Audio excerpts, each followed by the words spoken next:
Dear Diary, it has been exactly 2 months since I last had access to a pull-up bar at home. To say that my arms have recovered from the time I did 1000 pull-up, puh, puh, poo, poo, poo, pull, pull, pull-up, pull-up, pulled pork, Bill Pullman, Pullman, pull over, whatever. As I was saying, not only have my arms recovered since I did 1000 pull-ups, they have over-recovered. So many pull-ups that I overused and then erased the concept of pulling. Pulling simply does not exist for me anymore. Mentally and physically, all I can do now is push. I am mostly confined to my home. Pushing socks up, pushing shoes on, that's hard enough. And if I do manage to put them on, there's still the issue of pulling the door open. I just stand there in the hallway awkwardly, waiting for the right opportunity. Fortunately, I can still do push-ups, so I have no problem with pushing. I push anything and everything in sight, including the brakes on my bike, which are impossible for me to pull. Nevertheless, I try to make the most of a push-only life. I can do push-ups, and I'm getting pretty good. Pretty close to the point where I think I could try to do 1000 push-ups in a day. Plush? Plush? Push-ups. Pushingly yours, Armir. A few months ago, I made a workout video. It started as a minimal project, but slowly evolved into something much bigger, something not so minimalist. Without further ado, let's put on some music.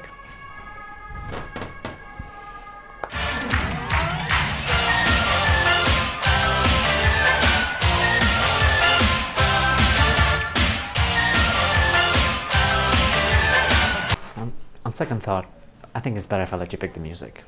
All of the exercises in that video are an accumulation of the exercises I do in a typical week.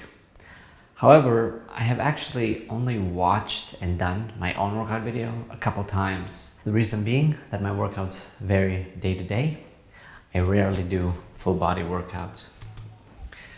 Most of the exercises in that video came from 2 different workout programs, which I will mention soon enough.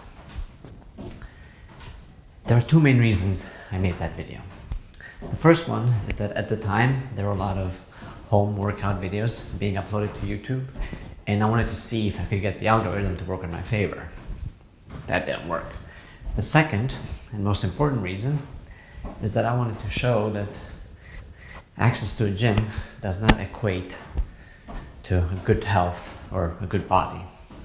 And I actually made a video specifically on pull-up withdrawal symptoms, on how to avoid them. I've been working out now for almost 9 years, maybe 10, and 90 to 95% of the time, at least, it's at home. Other than that, I play soccer once in a while. When I first started working out, it was pretty much just push-ups and pull-ups. I actually had these perfect push-up rotational handles, which I still have to this day, although not here with me. This is not sponsored content, but I'll definitely recommend these, especially if you have wrist issues. And that's the only equipment I really recommend, well, in addition to a pull-up bar.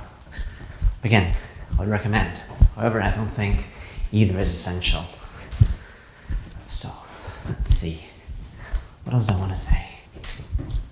Initially, I only had 1 set of dumbbells, 10 pounds. Slowly, over time, I kept adding more and more and more.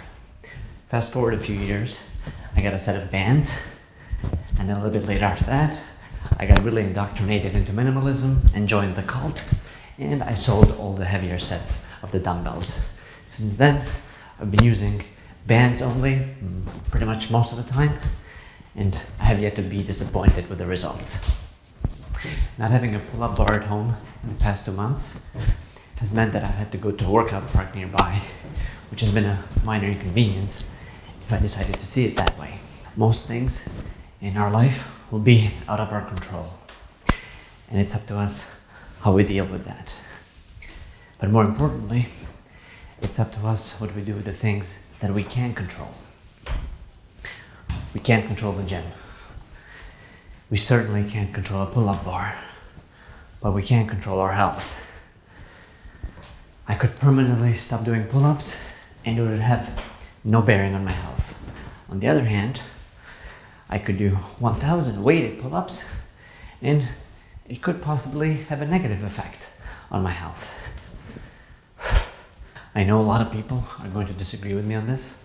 Gyms are not necessary. However, I will concede that gyms do provide a social atmosphere that working out at home just doesn't. Unless you're working out with someone. But even then, maybe you like to go to the gym because you like to meet people. Maybe you like to take classes. Or maybe you just like to be around people, even if you don't interact with them. In that case, gyms definitely win out. But even then, you shouldn't become dependent on the gym for your health or anything else. You also shouldn't become dependent on YouTube workout videos for your health. My goal is that you should be in total control of your health, no matter the circumstances. So that's it for the scripted part of the video. Now I'm just gonna let this workout video play and I will blurt out once in a while what I think are the benefits of working out at home.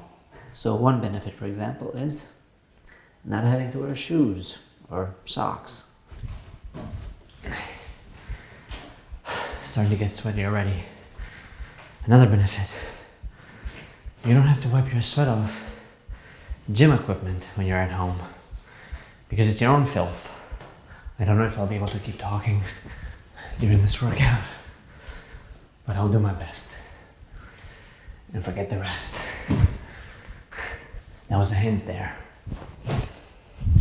You can film yourself for as long as you like and be vain for as much as you like, and there will be no one around to judge you. You can work out at any time of day or night. I remember one specific time I was doing this exact exercise at 3 a.m. when my neighbor banged on my door. Fortunately for him, I was awake.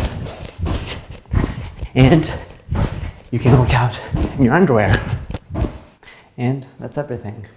Let me know if I missed anything, although I'm sure I didn't. And don't forget, they may take away our pull-up bar, but they can never take our fitness. See you next week. P90X and Athlean-X. Those are the workout programs I rely on, but I'm not dependent on.